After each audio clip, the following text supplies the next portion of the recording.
Shalom to each of you in the name of King Jesus. We're currently looking at the theology of healing and sickness. Today, I want to examine the laws God set in the Old Testament to provide a workable health care for His beloved people, Israel. But first, let me share how I investigated these Mosaic health-related laws, which are the health regulations outlined in the Old Testament by Moses. Actually, I initially set the topic of healing and the use of medicine. In the process, I discovered two exalting truths related to healing and health. One, God does not prohibit medicine or consulting with doctors, provided we remain trusting in Him, not our dear doctors. But two, I discovered how God expressed His loving care and wisdom with the laws related to food health, sanitation, which He gave to Moses. In none of these diseases, a book by Dr. S.I. Macmillan, Israel's health conditions, are compared with those of their neighbors. The nations which surrounded Israel, he said, were deeply steeped in idolatry. Without knowledge of the one true God, they frequently blamed their diseases on evil spirits, which incantation and magic formulas must drive. In striking contrast, the Israelites enjoyed comparatively good health.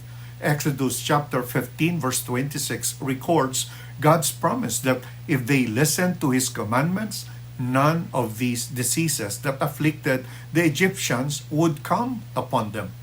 So let's look at the significance of the laws of the Pentateuch for Israel's health. In light of the fact that Moses was instructed in all the wisdom of the Egyptians, as Acts chapter 7 verse 22 states, it is incredible that none of the fanciful remedies of the day appear in the Pentateuch. Dr. Macmillan concludes that there is but one answer to this, that the medical instructions of the Pentateuch were actually given to Moses by God, as God says they were. Furthermore, what Moses recorded has stood the test of time.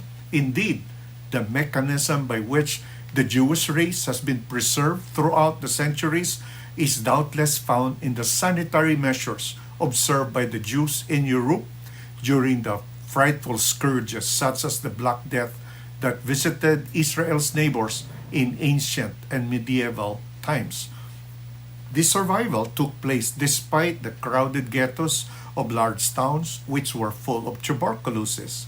Dr. Short, who penned the Bible and Modern Medicine, remarks that this survival is without doubt an attestation of divine providence.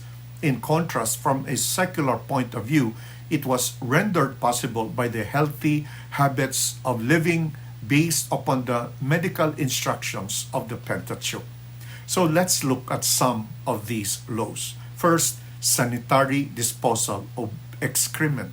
Berkeley says the instruction in Deuteronomy 23:12-13, you shall set off a place outside the camp, and when you go out to use it, you must carry a spade among your gear and dig a hole. Have an easement and turn to cover the excrement. This is a primitive yet effective measure that showcases the Israelites' advanced ideas of sanitation. This foresight is particularly impressive when contrasted with the dumping of excrement in unpaved city streets worldwide today. Second, washing and use of running water. The emphasis on washing the body and the clothes in water after contact with disease is worthy of comment. It is significant, again, that running water was specified in Leviticus 14 verse 50 in some instances. This certainly had its advantages, not only in inconvenience but also in actual sanitation, since it eliminated the reuse of contaminated water. The introduction of modern plumbing has repeatedly demonstrated this. Concern for the purity of water supplies is notable in the Old Testament. For example, the elders at Jericho doubtless rightly attributed the town's epidemic to contaminated water. So Elisha was asked to purify it, 2 Kings chapter 2. The discoveries of modern sanitary science as to typhoid fever cholera and schistomiasis being carried by contaminated water show the importance of these attitudes. Sadly, these attitudes were carried to excess when the Jews blamed Christ's disciples for neglect of hand washing. Dr. Short refers to the Jews as a washing people and points out that Paul knew where he was most likely to find a Jewish meeting place in Philippi because it naturally would be along the river bank where the water was. Third, isolation and quarantine. Isolation and quarantine were imposed upon the Israelites in the Mosaic Law. It is a natural result of the commandment to love one's neighbor as you love yourself. It is noteworthy that, as Dr. Short points out, the Jews escaped lightly in Italy for the 14th century when others died in epidemics of plague.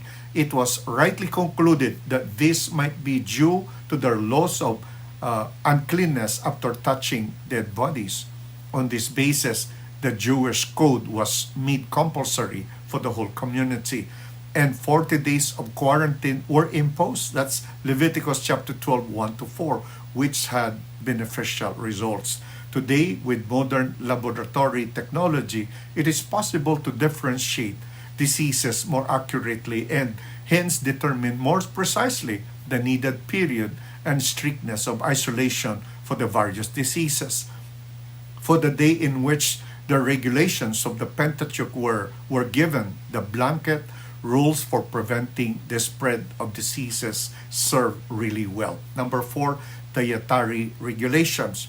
The food laws of the Pentateuch are remarkable in light of modern science. The restrictions regarding meat are based on two simple tests.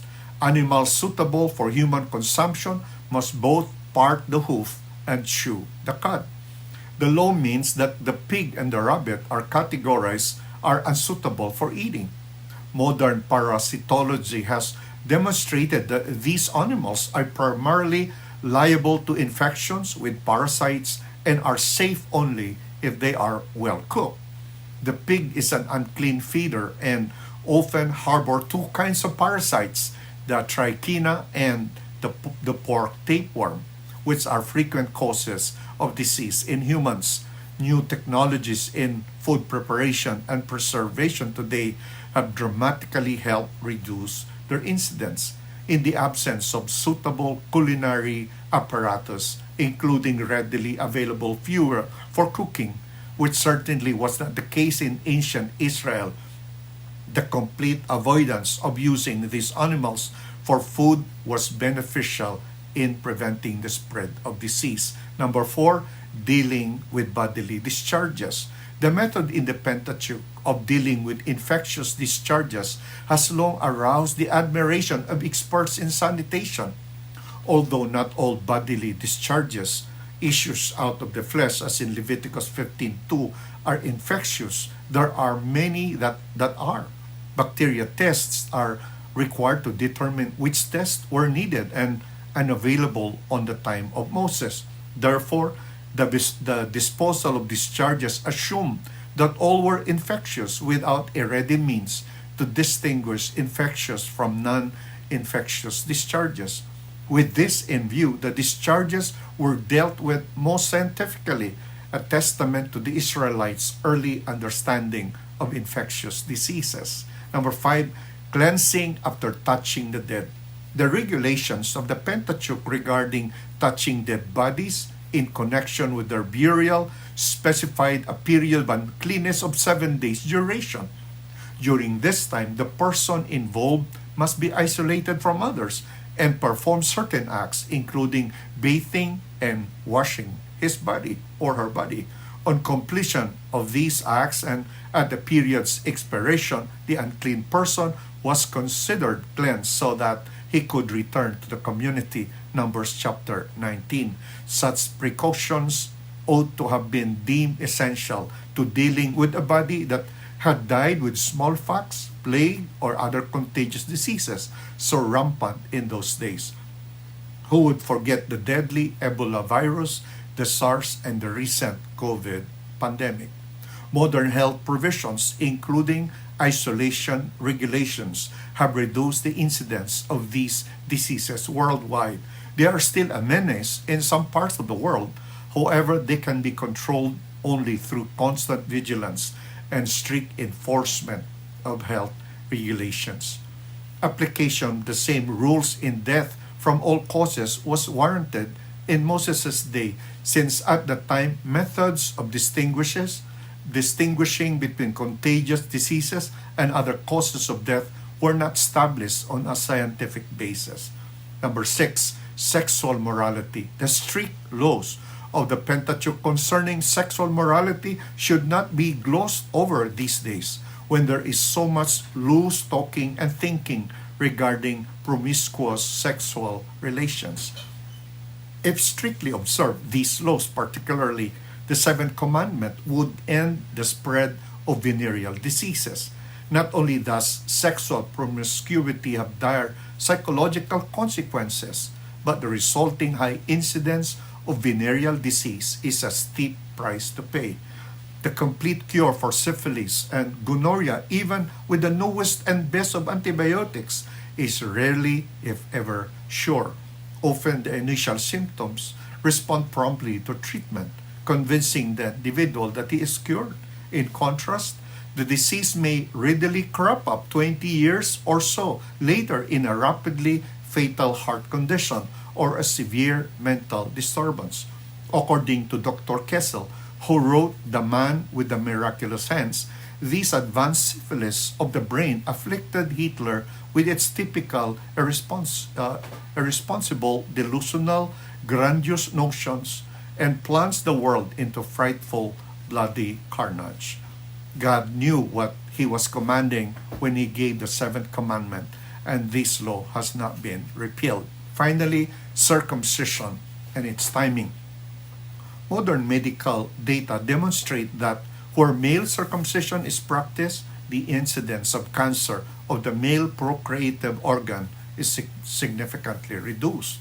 Interestingly enough, the incidence of cancer of the female genitals, particularly of the cervix, uteri, the mouth of the womb, is likewise significantly reduced when the husband has been circumcised. In light of this, circumcision of males may not only be regarded as a religious rite, but also as a hygienic measure.